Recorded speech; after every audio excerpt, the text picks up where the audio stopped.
and welcome to another night of frank conversations here on Hard Copy. I'm Maokbe Ogun. Well, tonight, my guest is a man of many parts. Senator Sen Tafida was an original member of the G34, the group which many credit as the foundation of the People's Democratic Party, the PDP, a party whose membership he's resigned from. He served as a senator in Nigeria's 4th and 5th assemblies and has also served as Nigeria's High Commissioner to the United Kingdom. I speak with him tonight on a wide range of issues, bordering mostly on politics and state of affairs in Nigeria, based on his experience. Just stay with us.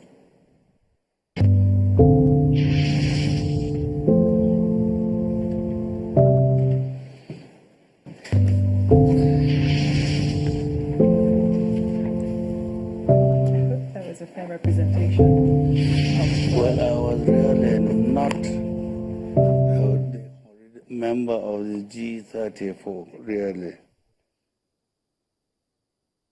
If you can make that correction. Senator Sen Tafida, you're welcome to Hard Copy. Thank you. Now, you recently became a year older. Correct. I must say congratulations to you. Thank you very much. Now, I also find that when people grow older, especially people in your generation, they tend to become a bit more pessimistic about the nation Nigeria. Do you find yourself that way, or are you optimistic about the entity? Not at all. I've always been optimistic about my country. I believe I will get over all these difficulties. What gives you the reason to be optimistic? Because we are not what we are today. I remember in those days in Lagos, as a student, Lagos was so sparsely populated, there are few buildings there.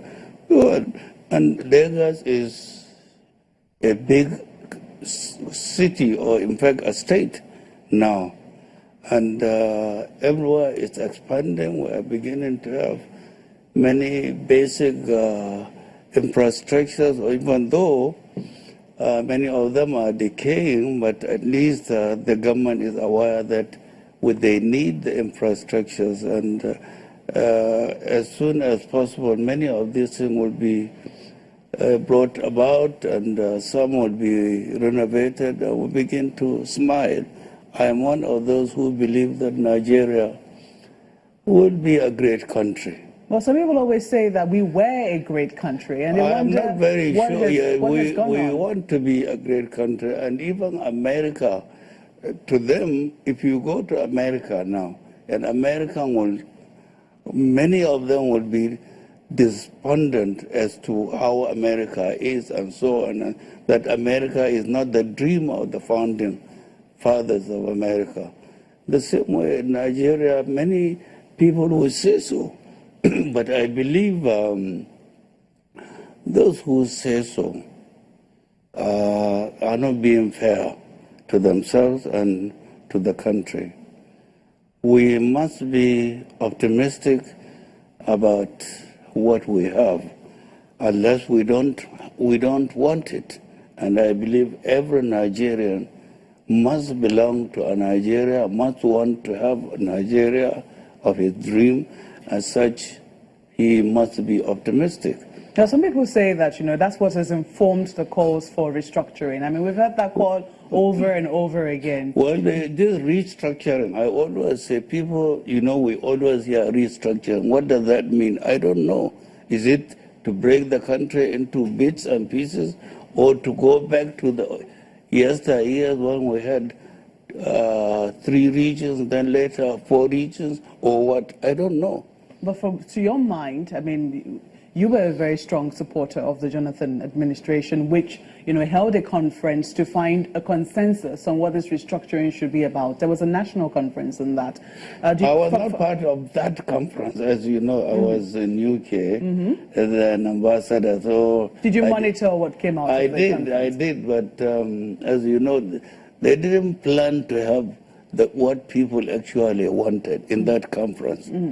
The government wanted those few noisy people, what they have been saying for the government to say what they have got it. So they picked through their own studies, state by state, selecting people who will go into that conference to speak the mind of what the government wanted. Now, from the outcome of that conference, did it become clearer to you in terms of what this restructuring could be about? To me, it's a negative way of looking at our country. How do we go and start thinking of breaking Nigeria into ethnic or tribal or this? I don't know. I don't know what it means really. I read all these things, but I really don't understand what restructuring means. We always hear there's more initially from the southwestern part of Nigeria, but it has now become more or less southern part.